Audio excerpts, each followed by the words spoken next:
Well, this doesn't look like a Porsche. How we doing, everybody? I am Mike. I am beardless and back in the garage.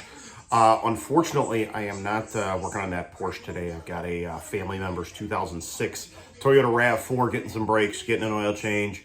I got to put a muffler on it. Not going to do a video on that kind of stuff. What I am going to do a video on is a little bit of a teaser on the Porsche. I'm surprised it took this long, but I changed something and I want to show you guys what I changed. And then the other thing that I'm going to do is I'm going to do a video on headlight restoration. You don't need a fancy kit. You need some basic stuff, and it turns out really well.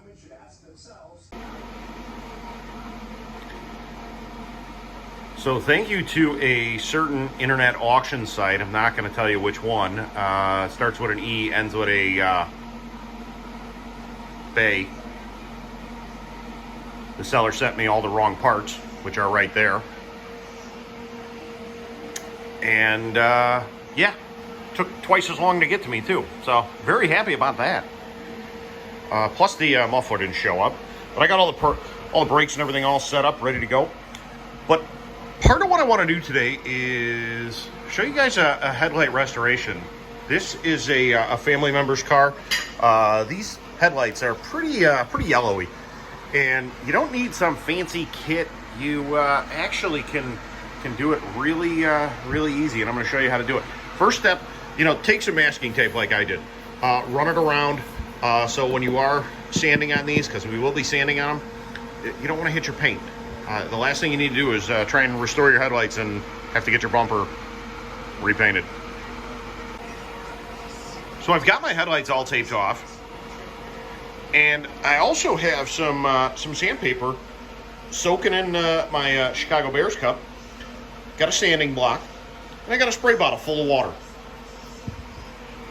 And essentially what we're going to do is we're going to start wet sanding. We're going to start with a heavier grit, get a lot of this oxidation off, then kind of move down, and then we're going to do a buffing process, and I will show you guys what that is. But step one, let's start sanding. So take your spray bottle, get your headlight real nice and wet. Make sure the more water, the better. I got a sanding block, starting with some 600 grit, and we can just work it in. This is where the tape comes in handy, so you don't hit the paint while you're sanding.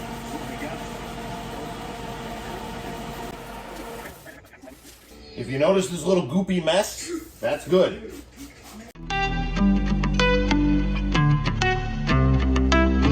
$600 was a little heavy, but you can tell it got rid of a lot of the yellowy, but now we're still a little cloudy. So we're going to step it up, I should say, to 800. Get your headlight nice and wet.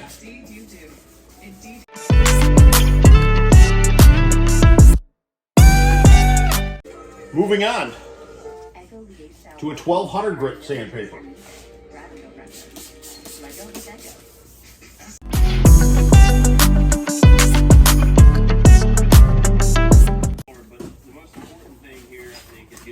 First rule of being on camera is don't stand in front of it.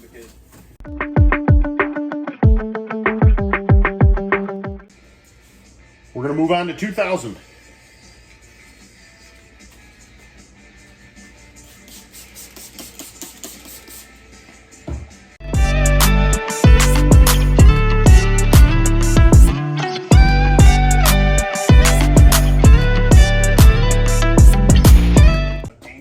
That looks a lot better than what we started as it is.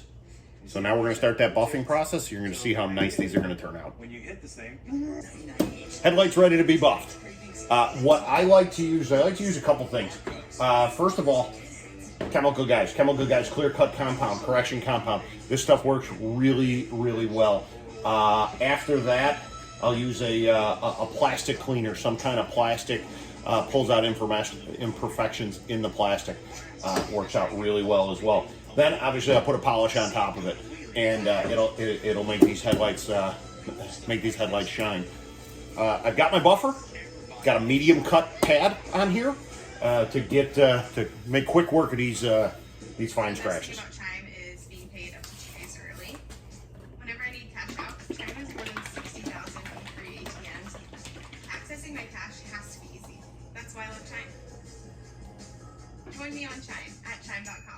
Having trouble getting help for erectile dysfunction? Couple dots. Fast with Lemonade Health. Just answer a few Lubricate your pad. and they can send you medication so you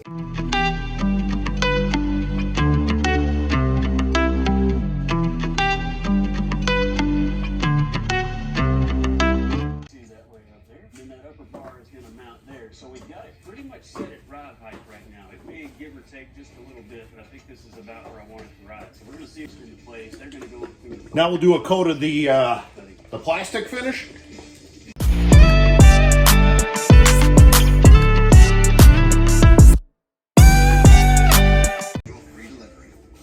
Now I switched over to a finishing pad, 4 little dots, spray a little water, and we'll put some polish on these.